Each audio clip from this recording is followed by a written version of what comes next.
Hola gente, bienvenidos, bienvenidas a La Doble Tracción, un espacio de periodismo tan incisivo como una colonoscopía, pero sin anestesia, y de periodismo tan bueno que da risa, pero jamás damos tanta risa como que estamos a menos de un mes de cumplir un año sin que la Corte Suprema de Justicia nombre fiscal general en este país.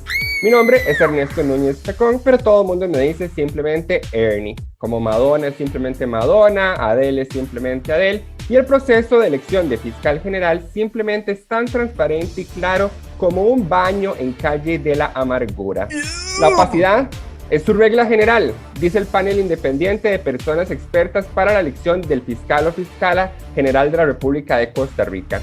Este panel es una iniciativa del Foro de Justicia para evaluar la eficiencia, eficacia, transparencia, participación ciudadana en el proceso de selección de la persona que ocuparía el cargo de fiscal general en este caso. Pero anteriormente también del mismo foro se ha realizado esta iniciativa para evaluar los procesos de elección, por ejemplo, de magistrados, que en ese caso son competencia de la Asamblea Legislativa. En ambos casos, por dicha, las personas involucradas en hacer estas elecciones no son estudiantes de la UCR porque la nota que se sacaron según el panel no les daría ni para ampliación. Para entrarle con la doble tracción a la selección de fiscal general, cuyo concurso se abrió en agosto del año pasado, nos acompañan dos miembros de este panel independiente que evaluó el proceso. Y les costó evaluarlo porque la comisión a cargo los dejó en visto sus solicitudes de información más veces de lo que a mí me dejan en visto en Tinder, luego de que les digo lo que a mí me gusta hacer para el ocio, básicamente. Por un lado, tenemos a doña Sonia Navarro, consultora internacional en Administración de Justicia, integrante del Consejo Asesor del Estado de la Justicia del Estado de la Nación, fue directora del Programa de Modernización de la Administración de Justicia de Costa Rica, directora ejecutiva de la CONAMAG e investigadora del ILANUD. Fue también profesora del posgrado de Administración de Justicia de la Universidad Nacional, estudió en la Universidad de Costa Rica y la Universidad Complutense de Madrid. Doña Sonia, ¿cómo está? Muy buenas tardes, mucho gusto de saludarlos y muchas gracias por la invitación. Y por otro lado tenemos a don Manuel Antonio Solís Avendaño. Ahí cuando estaba repasando el guión en algún momento casi le digo Marco Antonio Solís, pero si fuera así, este programa tomaría un giro muy distinto. Pero don Manuel Antonio Solís Avendaño es catedrático de la Universidad de Costa Rica, doctor en Filosofía y Ciencias Sociales por la Universidad Libre de Berlín, Alemania. Hasta el año 2020, docente en la Escuela de Sociología e investigador del Instituto de Investigaciones Sociales, ambos de la Universidad de Costa Rica. Entre sus campos de interés están la teoría social, historia política, culturas y subjetividades. Autor del libro Costa Rica, la democracia de las razones débiles y los pasajes ocultos, relacionado con el sistema de elección de la magistratura costarricense hasta el 2016. Don Manuel Antonio, ¿cómo está? Bienvenido a La Doble Tracción. Buenas tardes, muchas gracias por la invitación. Antes de ir a una pausa, a mí me gustaría citar algo con lo que comienza el informe del panel.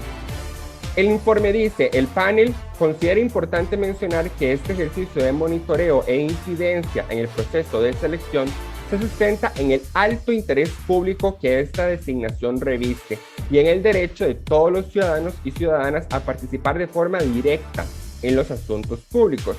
Como periodista, yo he aprendido que desafortunadamente muchas cosas y muchas informaciones que son de interés público no necesariamente le interesan al público. Entonces yo quisiera que tal vez ustedes le respondieran a la audiencia que puede estar escuchando en estos momentos hoy un programa sobre la elección de fiscal general. ¿Por qué les debería importar la elección de fiscal general? ¿Qué es relevante de esta designación? Y tal vez, ¿qué la hace más relevante en el contexto actual costarricense? Gracias. Mire, yo diría que la elección de fiscal general en cualquier país del mundo es sumamente importante. Quizá en una escala de 1 al 10 muy cercano a la elección de las máximas representaciones como la Asamblea Legislativa, como el mismo presidente de la República. ¿Por qué? Porque tiene en sus manos la política criminal de un país. ¿Qué quiere decir esto? Él va a decidir cuáles son los temas, los asuntos, los problemas que son de más relevancia para perseguir desde el punto de vista criminal. O sea, fijar la política de persecución criminal quiere decir que le va a dar más importancia a los temas de corrupción, por ejemplo, a los temas de el delito informático que todos los días vemos, a las estafas que se hacen a través de los bancos, a los problemas de violencia doméstica. O sea, él tiene la discrecionalidad para, no es que cambia lo que dice la ley, pero sí tiene la discrecionalidad de enfatizar qué cosas va a perseguir de manera más enfática.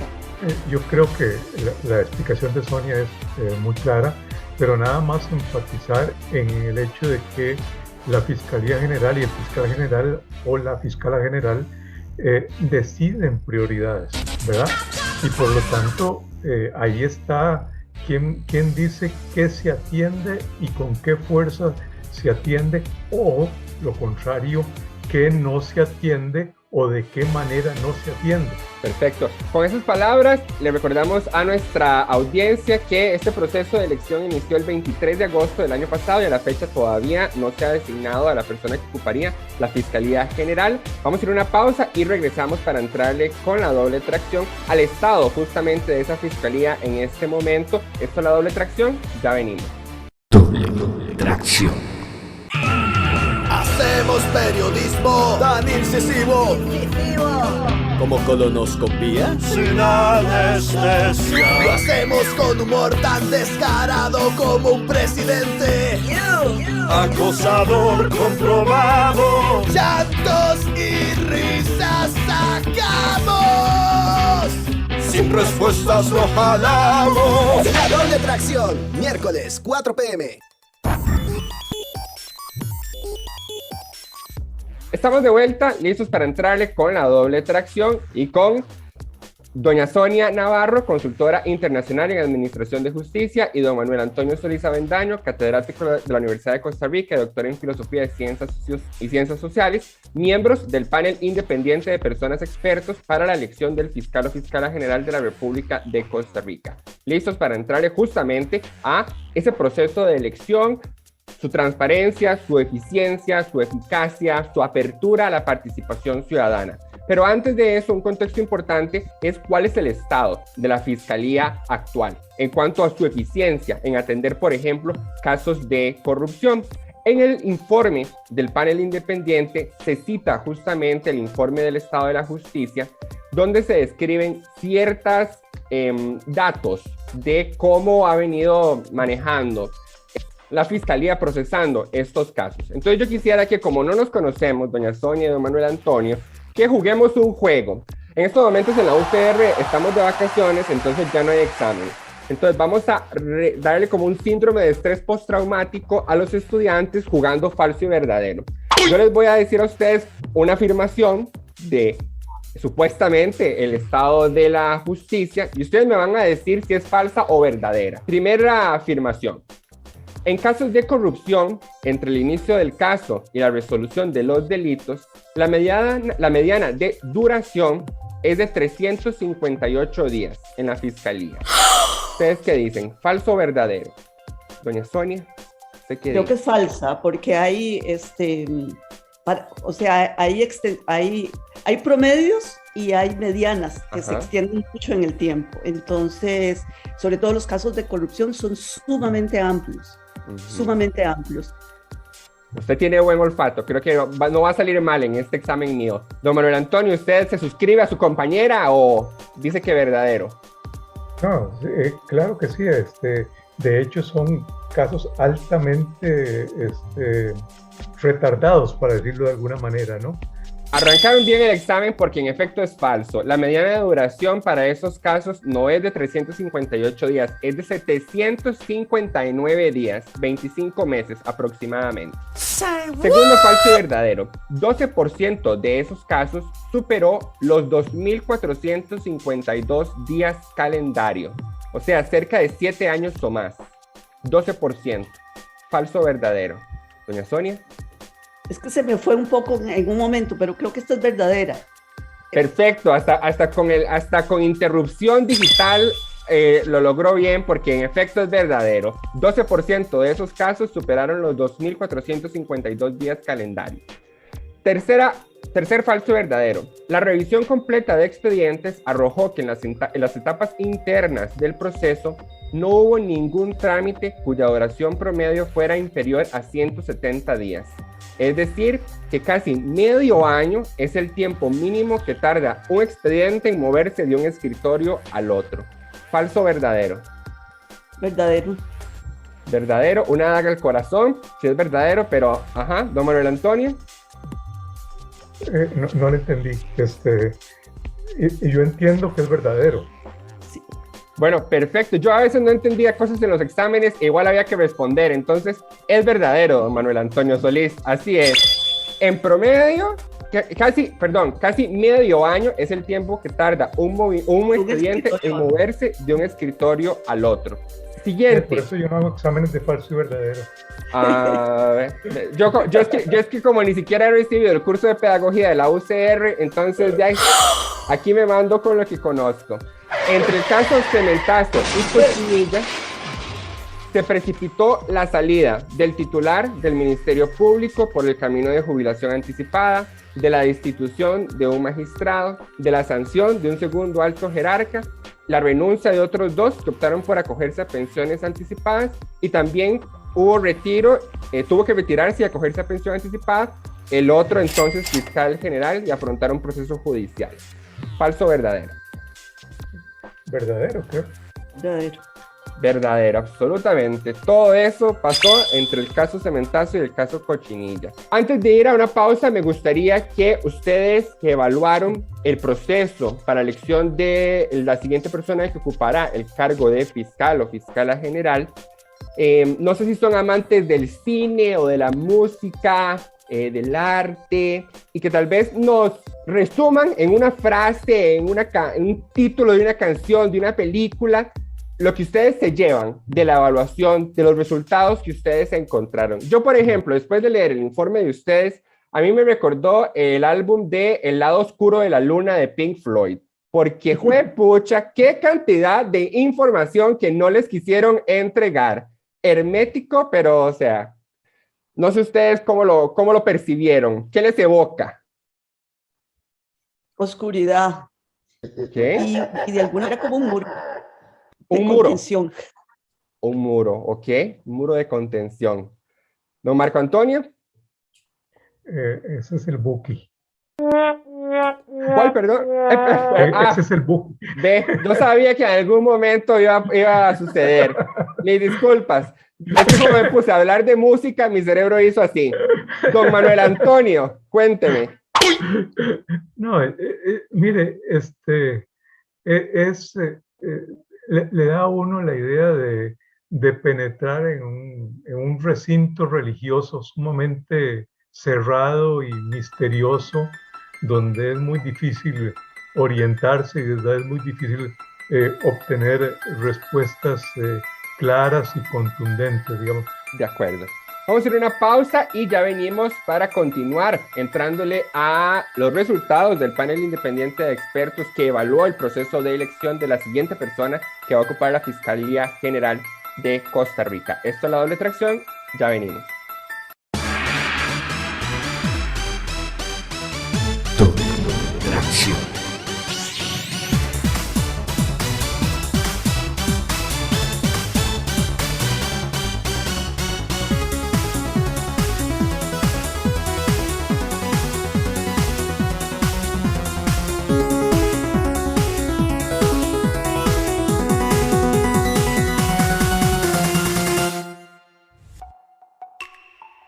Estamos de vuelta con doña Sonia Navarro, consultora internacional en Administración de Justicia, y don Manuel Antonio Solís Avendaño, catedrático de la Universidad de Costa Rica, doctor en Filosofía y Ciencias Sociales, miembros del panel independiente de expertos que evaluó la elección del fiscal o fiscala general de la República de Costa Rica, elección que todavía pues no ha terminado porque no se ha designado la persona que ocupará ese puesto. El proceso inició el 23 de agosto del año pasado.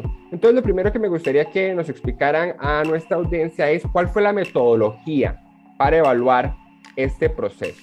Metodología que, como tal vez adelanté un poco al inicio, topó con bastantes obstáculos, porque ustedes realmente entraron con un hambre fuerte de información para poder conocer rúbricas de evaluación, criterios que se van a utilizar, y de todas las solicitudes de información, solo una fue respondida.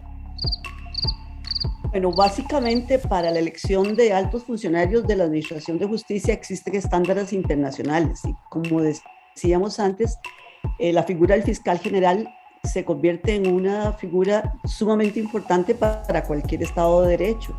Entonces nosotros no fue nada muy complejo, simplemente teníamos unos estándares internacionales que hablan sobre todo del mérito que debe tener la persona que tiene que ser elegida, la importancia de que sea una persona muy capaz, muy honesta, muy honorable, muy valiente, muy independiente, y que tenga el conocimiento que requiere esa delicada labor, además de la transparencia que iba a tener el proceso, de un cronograma que debía tener el proceso, de cuál iba a ser el escrutinio público al que se iba a someter el proceso, porque esto es sumamente importante, porque, bueno, justamente porque la gente necesita saber y tener certeza de que la persona que se va a elegir, pues es responsable, tiene los méritos para esa importante labor. Pero como les decíamos, sí tuvimos frustraciones en el camino por la falta de acceso que la metodología misma señalaba. O sea, el tema arrancaba de la misma metodología. Una metodología que aparecía a primera instancia como un proceso transparente porque se había puesto en un micrositio en la página web del Poder Judicial y tenía algunos requisitos que aparentaba cumplir estos requerimientos, pero cuando ya iniciamos el proceso y lo profundizamos, pues nos encontramos, como le decía, con importantes limitaciones que no nos permitieron realizar ese trabajo como hubiéramos deseado. Complementando lo que dice Sonia, pues a estos estándares internacionales pertenecen cosas tan básicas hoy reconocidas como, por ejemplo, un procedimiento que debería estimular la igualdad de participación de género, ¿verdad? O que debería, pues, ser abierto a la población, comunicarse con la población, transmitirle información, permitirle ver cómo se toman las decisiones, y bueno, eso no estaba presente. Nosotros lo que hicimos fue finalmente evaluar la metodología que ellos utilizaron. Creo que nuestra expectativa era pues tener un diálogo con ellos, con la comisión de nombramientos, de manera pues que se generara una retroalimentación en dos direcciones. Bueno, la expectativa era que tomaran nuestra iniciativa de manera positiva, como lo que pretendía hacer, simplemente querer contribuir a que esto saliera bien por el bien del país, dada la situación tan delicada en que nos encontramos y en que ha estado el Ministerio Público en los últimos años. Pero ahí sí,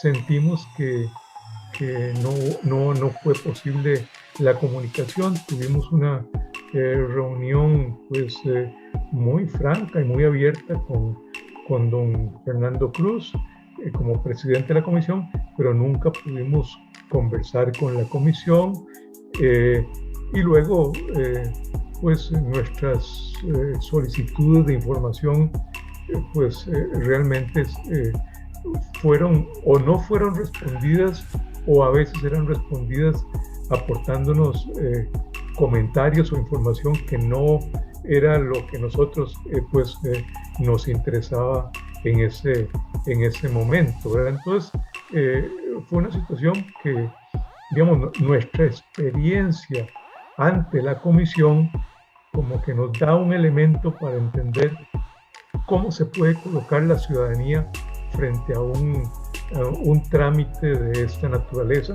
y en cierta medida pues entender por qué la gente se desentiende de estas asuntos tan importantes que nos conciernen a todos.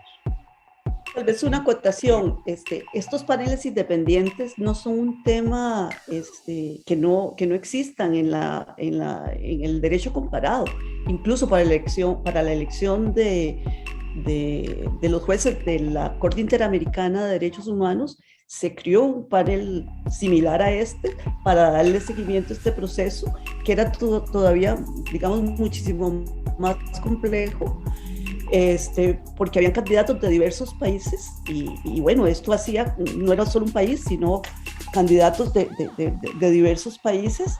Este último, donde se nombró justamente a la magistrada Nancy Hernández, que fue magistrada de la Sala Constitucional y ahora es magistrada de la Corte Interamericana de Derechos Humanos. Con esto quiero decir que estos paneles no son un tema ni nuevo ni inédito. Es una cosa que se está realizando mucho en el contexto internacional, por una parte, y por otra, que habían, digamos, una problemática relevante en el país que ameritaba, digamos, una mayor participación de la gente en este proceso. Habían habido dos fiscales que se habían retirado no porque finalizara su periodo, sino que en los dos casos fueron pensiones anticipadas y con problemas de conflicto de intereses. Y bueno, y un ministerio público que estaba golpeado precisamente por esa situación. A lo interno del ministerio público, como una institución, estos temas, pues qué duda cabe que golpea mucho. Sobre todo en una institución que es muy vertical, es una institución muy vertical, y tiene una cantidad de gente sumamente elevada, son 1.500 personas que tienen que realizar aproximadamente una tarea muy delicada. Sin embargo, como ya señalábamos, pues no tuvimos esa recepción que nosotros esperábamos que íbamos a tener a nivel, digamos, de la comisión de nombramiento. Okay.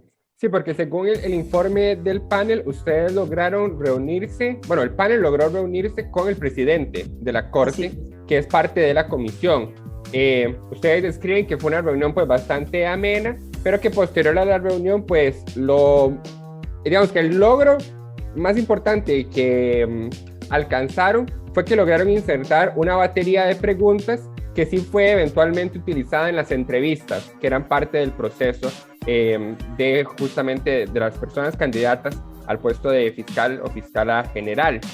Hablando de ese proceso, me parece importante contextualizarle a los y las radioescuchas que el proceso de elección de este cargo se divide en dos fases, una preselección y una fase de elegibilidad. Gran parte del proceso está a cargo de la Dirección de Gestión Humana, que básicamente se publica el cartel, donde el cartel detalla una serie de requisitos mínimos, requisitos que realmente van desde lo más mínimo que uno se puede imaginar, como ser costarricense, estar habilitado para ejercer derecho, edad, exacto. Algunas cosas un poco más específicas, como ciertos años de experiencia en supervisión de equipos, gerencia de personas, etcétera. Pero incluso el mismo panel señala que son requisitos tan básicos que la mayoría de profesionales de derecho pues podrían cumplirlas. Sin embargo, esa parte representa 70% del puntaje que se le puede dar a los candidatos. Hay una entrevista, esa entrevista ya ahí sí hay injerencia de la comisión de nombramientos, pasa de la Dirección de Gestión Humana a la comisión de nombramientos.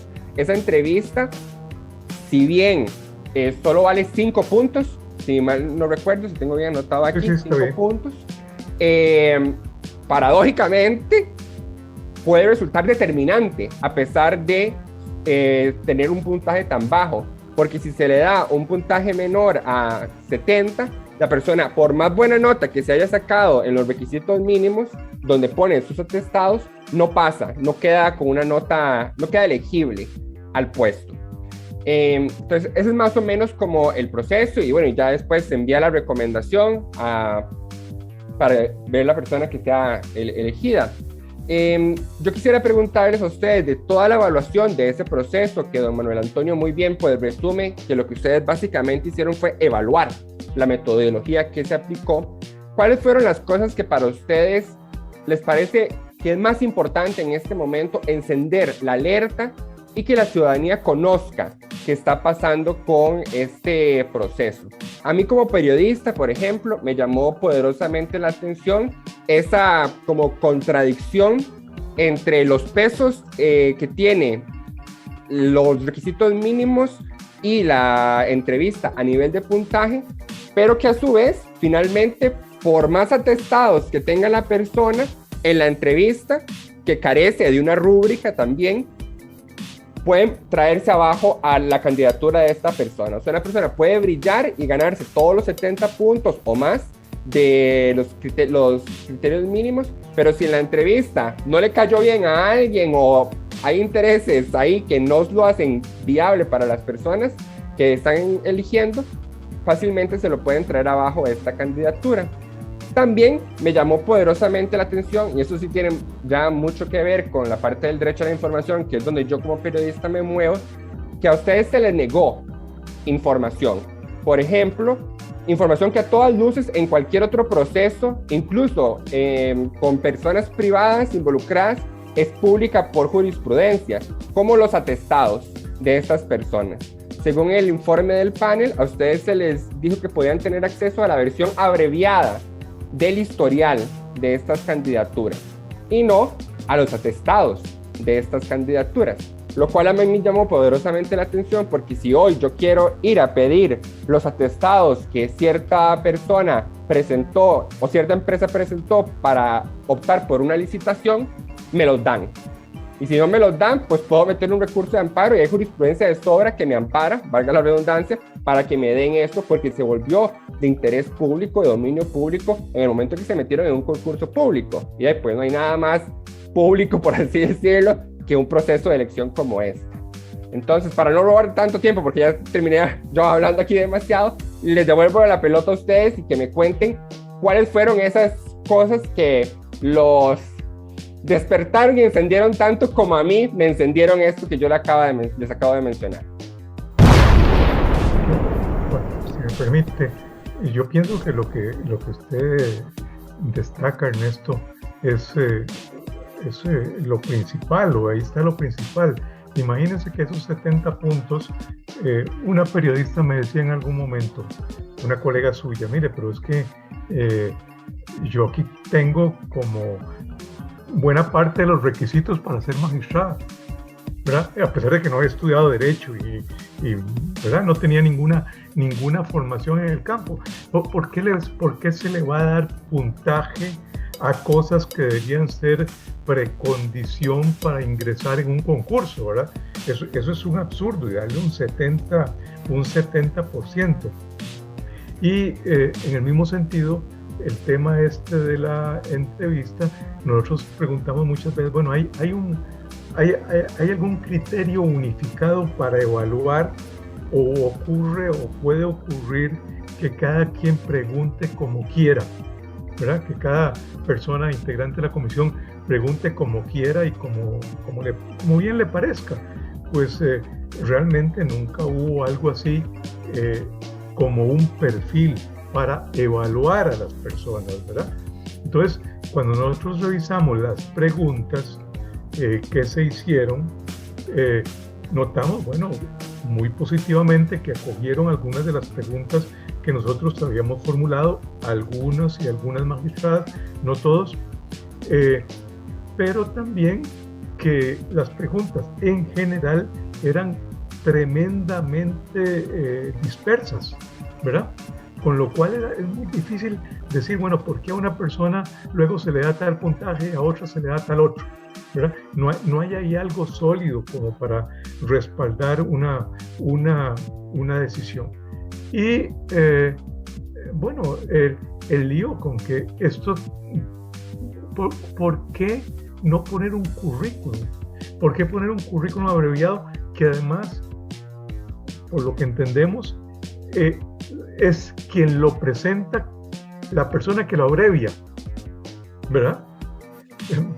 lo cual es también una particularidad. Entonces nosotros veíamos que habían currículos abreviados de 4 páginas y otros de media página y otros de 1 página, ¿verdad? Porque en ese sentido no había una regla, nadie se tomó la tarea centralizada de decir, bueno, estos son los datos fundamentales que vamos a publicar y bueno, y que se requieren que estén presentes, ya que optaban por una situación, digamos, tan inusual como no dejar, no permitir tener acceso a la información de los atestados de cada persona.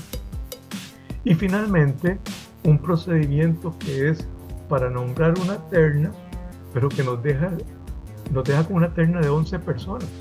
Entonces, no sirve para seleccionar, no sirve para orientar una decisión, porque nosotros decimos en el informe, bueno,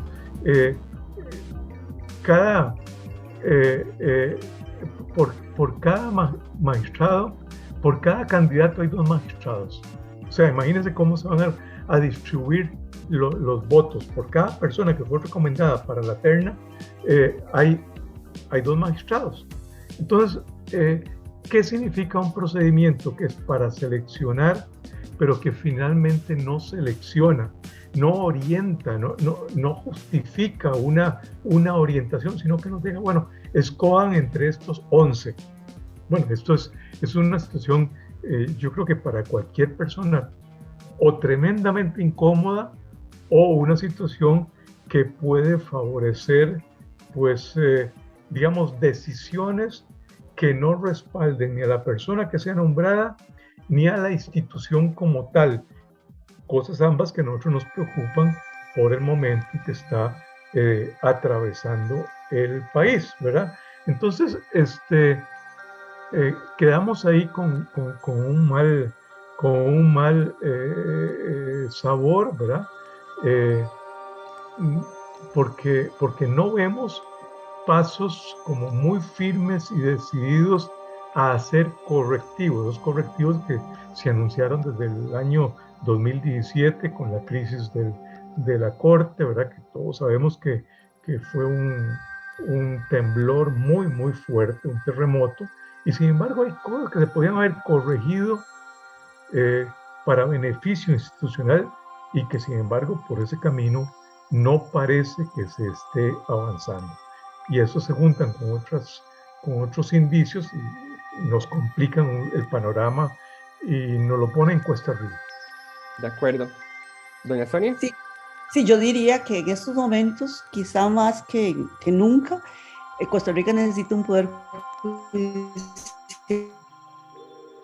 independiente muy fuerte y obviamente también en nuestro diseño institucional un ministerio público igualmente fortalecido, igualmente independiente.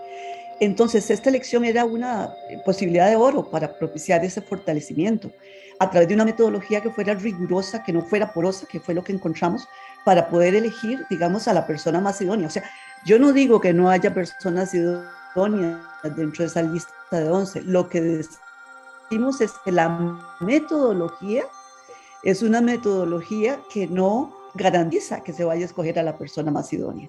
Y entonces esto es un problema, como decía bien Manuel, para la legitimidad misma que requiere hoy día el Poder Judicial, porque igualmente, después de todos los problemas que se han tenido, la credibilidad en el Poder Judicial, que siempre había sido alta, que andaba muy parecida a los países de más alta confianza en el Poder Judicial, como por ejemplo Uruguay y Chile, hoy Costa Rica anda por más o menos con solamente un 4%, un 40% de la población confía en el Poder Judicial. Bueno, ustedes justamente en el informe concluyen, y cito, que el panel considera que la metodología diseñada para la asignación de puntaje permite que una persona candidata pueda reunir los puntos necesarios para pasar de la fase de preselección a la entrevista sin que ese puntaje dé cuenta consistentemente de que se trata de un profesional óptimo para ocupar el cargo de fiscal general.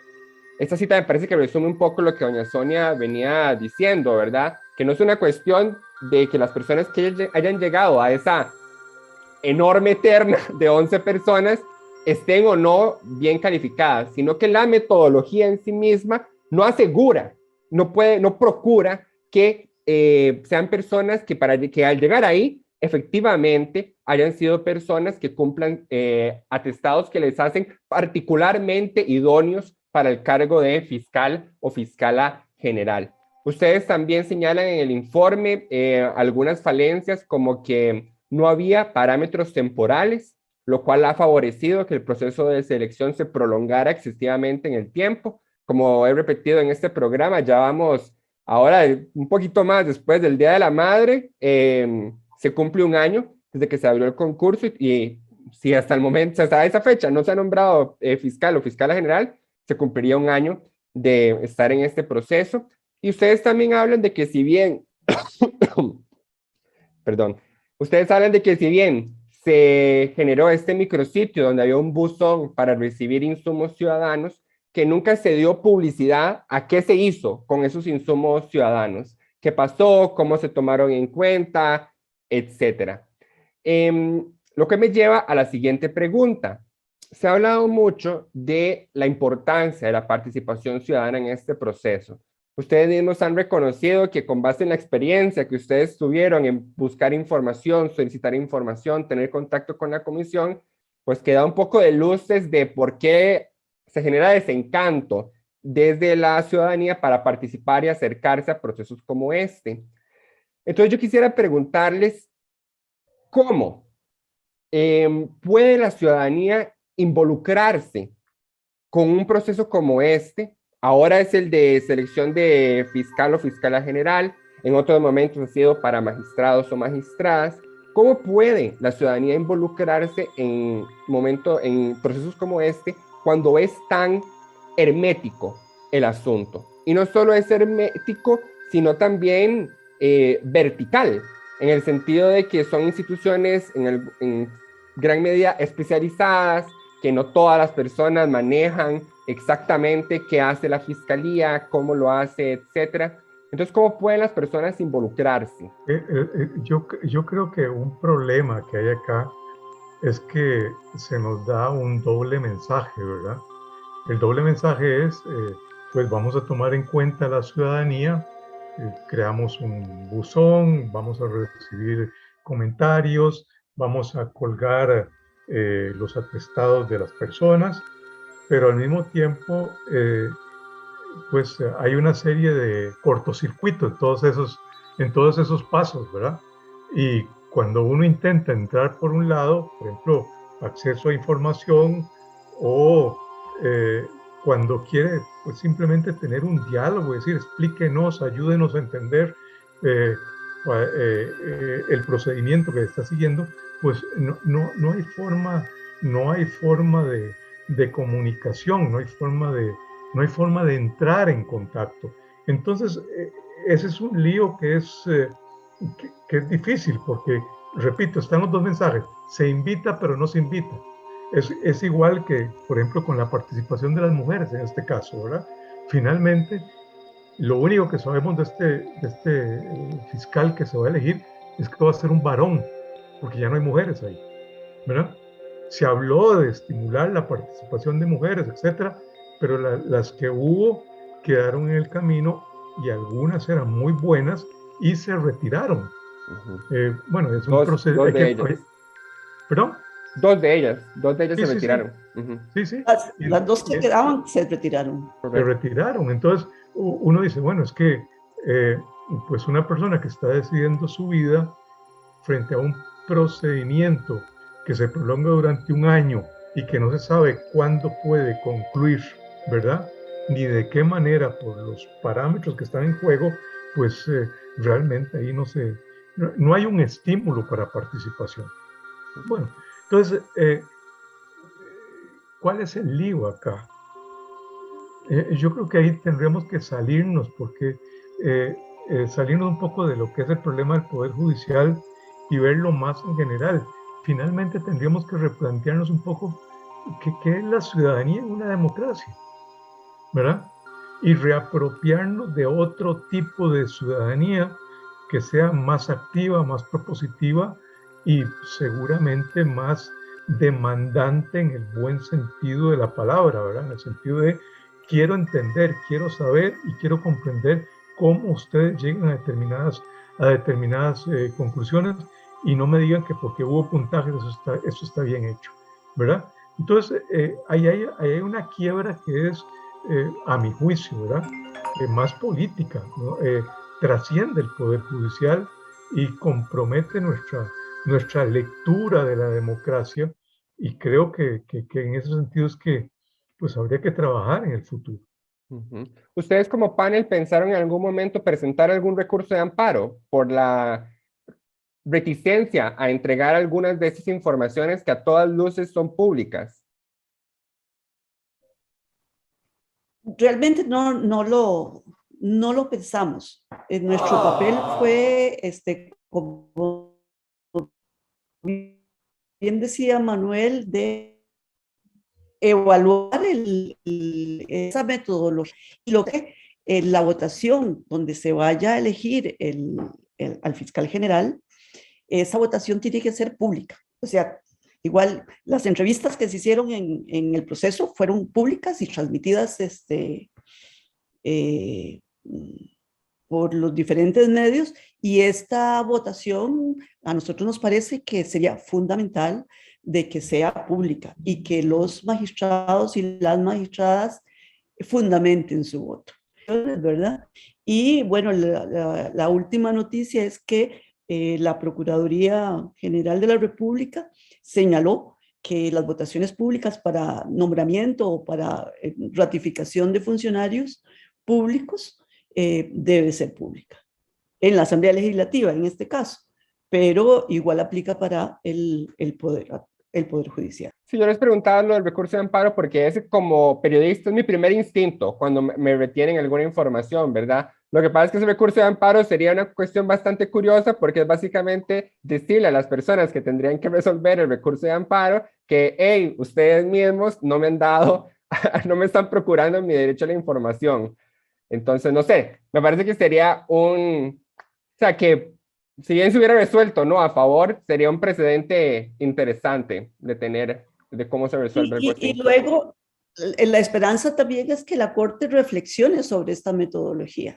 Creo que la metodología tiene críticas objetivas que deberían cambiar, porque como señalábamos en el informe, bueno, hay precedentes o hay antecedentes de que una metodología muy similar, porque ese protocolo se corrigió en el 2019, pero la metodología quedó es casi la misma, con una leve cuestión sobre conflicto de intereses.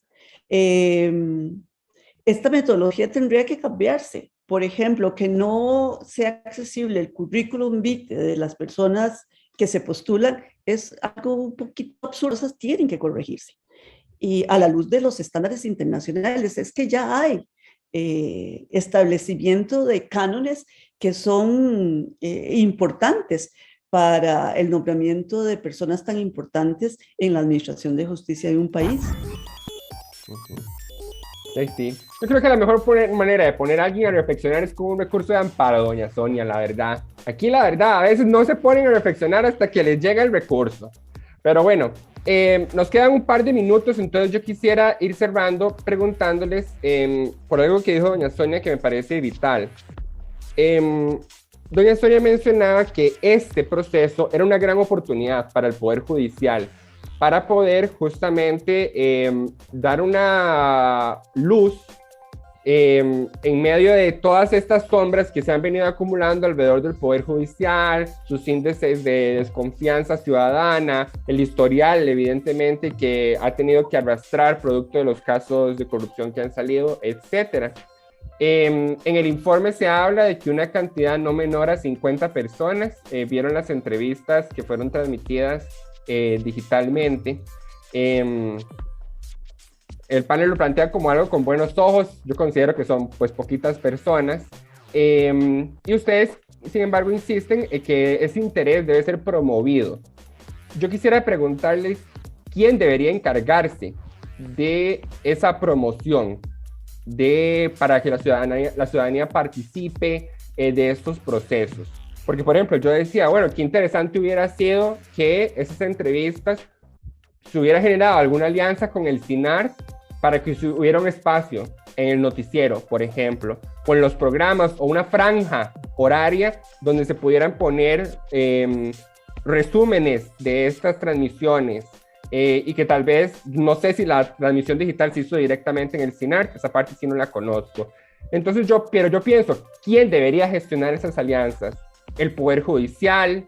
Estaría bien que emane de, por ejemplo, en este caso del CINAR, o de la misma Universidad de Costa Rica, ¿verdad? Que tiene su sistema de medios, y podrían también pensar en, bueno, vamos a llenar este vacío y acercarnos a la comisión, esperando que haya mayor receptividad que la que hubo con el panel para generar estas alianzas de poder transmitir esta información. ¿Dónde debería quién debería llevar la batuta en el proceso de construir esa estrategia para promover estos procesos y la participación en el proceso? Yo creo que ahí la ocasión se permite para decir que nosotros teníamos una tarea que era una tarea de evaluación, pero que fue una tarea que fue sobrepasada, y digamos también en alguna medida nos dedicamos a comunicar lo que íbamos logrando o no logrando, viendo y no viendo.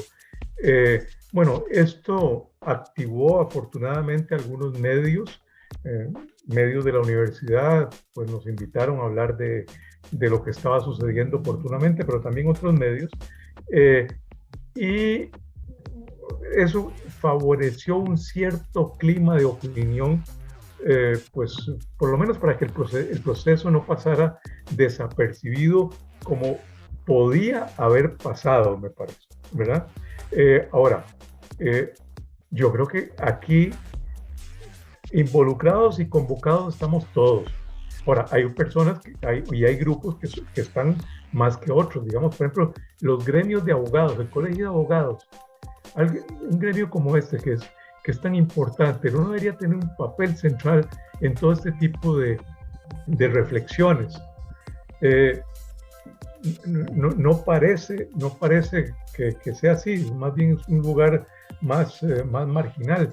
Y así otros gremios que deberían estar, los sindicatos de la judicatura, por ejemplo, ¿verdad? Que deberían estar pues muy atentos a todo esto, pues como que falta ahí algo de una beligerancia. Ahora, la pregunta es, ¿por qué falta? ¿Verdad? Y eso es lo que intentaba llamar la atención antes. Es como que estos asuntos finalmente los vemos con una dosis de resignación, donde a veces creemos que ya no podemos incidir en nada. Uh-huh. Y lo lamentable es que del otro lado busquen confirmar ese presentimiento negativo, o puedan confirmar ese presentimiento negativo, ¿verdad? Porque si bien se hace un trabajo, y nosotros hemos hecho, recuerdo que han existido 2 paneles anteriores para evaluar los procedimientos de elección de la magistratura, y bueno, se les escucha, pero no se les atiende, ¿verdad? En el largo plazo uno ve que se empiezan a filtrar algunas cositas, y habrá que seguir martillando, pero la experiencia de una democracia que está activa en diálogo, que necesita la ciudadanía y que necesita vivificarse con la ciudadanía, me parece que nos está faltando. Okay. Sí, yo pienso que los medios de comunicación debieran pues, informar más sobre estos temas, porque esto es una manera de llegarle a la ciudadanía. Las facultades de Derecho, la Facultad de Derecho de la Universidad de Costa Rica sí ha promovido el foro. Tengo internet muy malo, ¿verdad? Sí, esta vez sí la perdí por completo. Me quedé en la Facultad de Derecho. No, que me parece que los medios de comunicación tendrían que tener una participación más activa, más proactiva en elecciones como estas tan delicadas.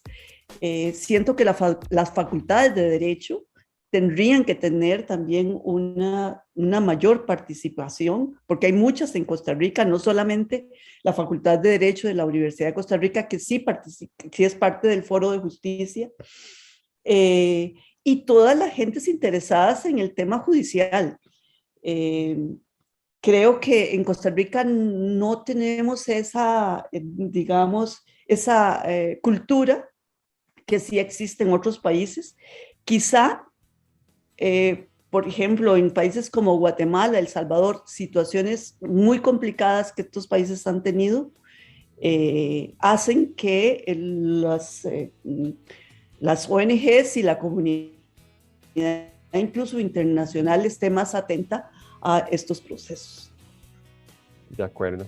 Bueno, como dijo don Manuel Antonio, yo creo que la respuesta a lo que pasa con la participación ciudadana, específicamente con la elección de la persona que va a ocupar la Fiscalía General, nos lleva a resolver otro lío que es más grande, que creo que justamente atraviesa este tema de la cultura general, de por qué como ciudadanía no participamos, o qué factores también institucionales sofocan esa participación ciudadana y nos deja caer en esa resignación, o a veces uno siente como ciudadano que es como mucho tiempo en una relación tóxica con ciertas instituciones y al final es como, es que usted nunca va a cambiar, entonces ¿para qué? Entonces se quedan así las personas, ¿verdad? Entonces justamente hay un problema ahí, un lío más grande, como decía don Manuel Antonio.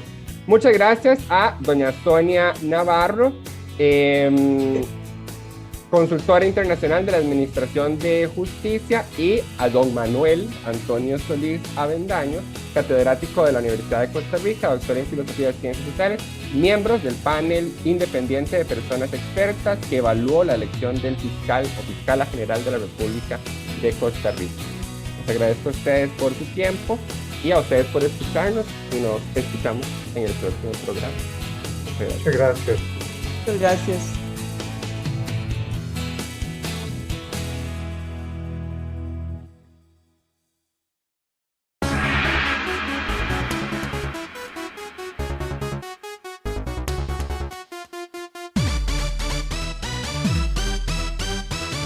Doble tracción.